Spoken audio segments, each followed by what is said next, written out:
అందరికీ నమస్కారం. అందరికీ ఇక్కడ గ్రామ ప్రజలందరికీ అలాగే ఈ నియోజకవర్గ ప్రజలు మాడుగుల నియోజకవర్గ ప్రజలందరికీ కూడా తెలిసిన విషయం. చోడవరం నుంచి అనకాపల్లి నుంచి మాడుగులు అలాగే సబ్బవరం నుండి నర్సీపట్నం వరకు ఉన్నటువంటి ఆర్ఎన్బి రోడ్డు దుస్థితి మీద ఆర్ఎన్బి రోడ్డు పూర్తిగా పాడయ్యి ప్రజా అవసరాలకి ప్రజా ప్రయోజనాలకి ఏ రకంగా ఉపయోగపడలేని పరిస్థితి మీద ఆవేదన చెంది చోడవరం బార్ అసోసియేషన్ మెంబర్లు అయినటువంటి భూపతిరాజు గారు, భరత్ భూషణ్ గారు వీరిద్దరిని పిటిషనర్లుగా చూపిస్తూ Chodavaram mandal legal service authority వారి ముందు చోడవరం కోర్టులో 9th ఎడిషనల్ జిల్లా జడ్జి గారు చైర్మన్గా ఉన్నటువంటి మండల్ లీగల్ సర్వీస్ అథారిటీ ముందు పిఎల్సి ఒక ప్రీ లిటిగేషన్ కేసుని 4/2025 నెంబర్ కేసుగా దాఖలు చేసిన విషయం మీ అందరికీ తెలిసిన విషయం. అయితే ఈ కేసులో ఈ అథారిటీ ముందు కోర్టు వారు మొట్టమొదట అనకాపల్లి జిల్లా కలెక్టర్ గారికి అలాగే చోడవరం తహసీల్దార్ గారు, ఎండిఓ గారు అలాగే ఆర్ఎన్బి అఫీషియల్ జేఈ గారికి, ఎస్సీ గారికి అందరికీ నోటీసులు ఇవ్వడం జరిగింది.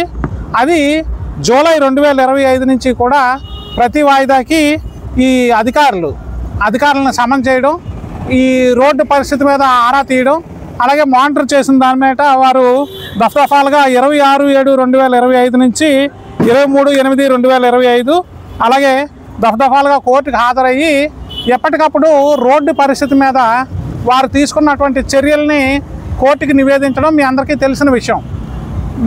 మా కృషి ఫలితంగా చోడవరంలో ఈ కోర్టులో వేసిన కేసు కృషి ఫలితంగా ఆర్ఎన్బి డిపార్ట్మెంట్ వారు ప్రస్తుతం ఈరోజు కోర్టుకి క్రిందటి వాయిదా కోర్టుకి హాజరయ్యి ఇది మా స్థాయిలో లేదు, జిల్లా కలెక్టర్ గారు ఆర్ఎన్బి జేఈ గారు ఎస్సీ గారి స్థాయిలో లేదు, ఇది చీఫ్ సెక్రటరీ ఆఫ్ ఏపీ అలాగే చీఫ్ కమిషనర్ ఆఫ్ ఆర్ఎన్బి కూడా వారి స్థాయిలో ఉంది. ఈ వ్యవహారం ఎన్డీబీ రుణం అన్నది 148 కోట్లకు పరిమితమైన సందర్భంలో నిధులు మంజూరు అవ్వలేని సందర్భంలో రాష్ట్ర స్థాయి అధికారులు ఈ విషయం మీద మానిటర్ చేస్తున్న సందర్భంలో ఈ జిల్లా స్థాయిలో ఉన్న అధికారులు మా చేతిలో లేదు అని వారు క్రిందటి వాయిదాకి కోర్టుకు చెప్పిన మీద మేము పిటిషనర్ల తరపున నేను తాండ్రేగుల డేవిడ్ అన్న నేను అడ్వకేట్గా చోడవరంలో ప్రాక్టీస్ రిక్వెస్ట్ చేసిన మీద అంటే చోడవరం, అనకాపల్లి అలాగే నర్సీపట్నం, పాడేరు, అరకు, మాడుగుల నియోజకవర్గాలకు సంబంధించిన ఈ ప్రజలందరికీ కూడా సుమారు ఒక 15-20 లక్షల మంది ప్రజలు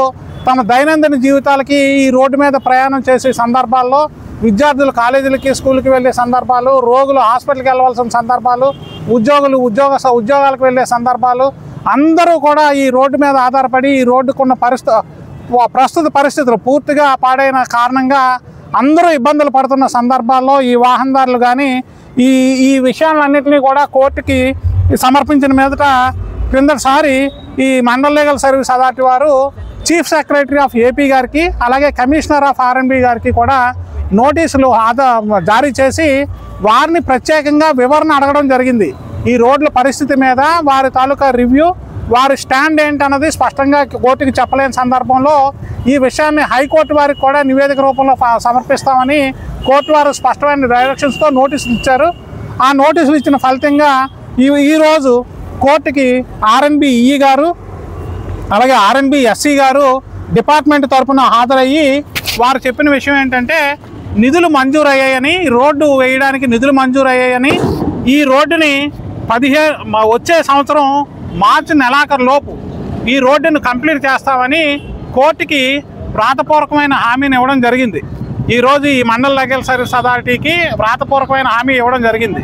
ఈ సందర్భంగా వారు ఇచ్చిన మాట మేరకు ఈ రోడ్డు కార్యక్రమాన్ని పూర్తి చేస్తామని వారు ఇచ్చిన హామీ మేరకు, మాట మేరకు అలాగే నిధులు మంజూరయ్యని చెప్పిన విషయం మేరకు మేము పిటిషనర్లు అలాగే వారి న్యాయవాదిగా నేను కోర్టు వారు కూడా మీ అందరికీ తెలియజెప్పుకునేది ఏమిటంటే కోర్టు ఇంటర్ఫీర్ అయిన సందర్భంగా మండల్ లీగల్ సర్వీస్ అథారిటీ వారు తీసుకున్న చర్యల ఫలితంగా ఈరోజు మన ప్రజలందరికీ కూడా ఈ రోడ్డు రాబోయే మార్చి 2026 లోపు ఈ రోడ్లు పూర్తి అవడానికి పూర్తిగా వాళ్ళు కృషి చేస్తున్నారన్న మాటని మేము నమ్ముతున్నాం. అది కాకుండా ఈ బ్రిడ్జిల విషయం కూడా వారి దగ్గర ప్రస్తావించడం జరిగింది. కోర్టు ఈ లీగల్ సర్వీస్ అథారిటీ యాక్ట్ ముందు ప్రస్తావించడం జరిగింది. దానికి ప్రత్యేకంగా ఆర్ఎన్బి ఈఈ గారు చెప్పిన విషయం ఏంటంటే విజయరామరాజపేట దగ్గర ఏదైతే మొన్న వరదలకు కూడా కొట్టుకుపోయిన కాజ్వే ఏదైతే ఉందో ఆ కాజ్వేని పునరుద్ధరించామని, దాన్ని పటిష్టం చేస్తామని, దానికి ప్రత్యేకంగా నిధులు కేటాయించి ఈ నిధుల్లోనే ప్రత్యేకంగా నిధులు కేటాయించి విజయరామరాజపేటలో ఉన్న బ్రిడ్జిని కూడా వచ్చే సంవత్సరం జూన్ లోపు కొత్త బ్రిడ్జిని కూడా నిర్మిస్తామని చెప్పి వారు చెప్పడం జరిగింది.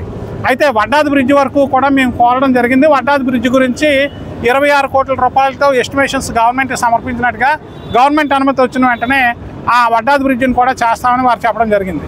కాబట్టి ప్రజలందరికీ, అలాగే ముఖ్యంగా కక్షిదారులకి, ప్రజలకి, మా పిటిషనర్లకి, మా చోడవరం బార్ అసోసియేషన్ మెంబర్లు అయినటువంటి పిటిషనర్లకి, నాకు, అలాగే మీ అందరికీ కూడా మనందరికీ ఉపయోగపడేటటువంటి ఈ రోడ్డు వచ్చే సంవత్సరం మార్చి లోపు పూర్తవుతుందని పూర్తిగా విశ్వసిస్తున్నాం. ఆర్ఎండ్బి వారు కోర్టు వారికి ఇచ్చిన హామీ మేరకు ఆ సందర్భాన్ని వారు చెప్పినటువంటి వివరణని, హామీని కోర్టు వారు తీసుకొని ఈ కేసుని వచ్చే సంవత్సరం 29/3/2026కి ఈ పిఎల్సి కేసుని హాజరయ్యడం జరిగింది.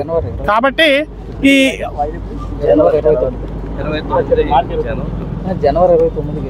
జనవరి 29/1/2026కి వాయిదా వేశారు.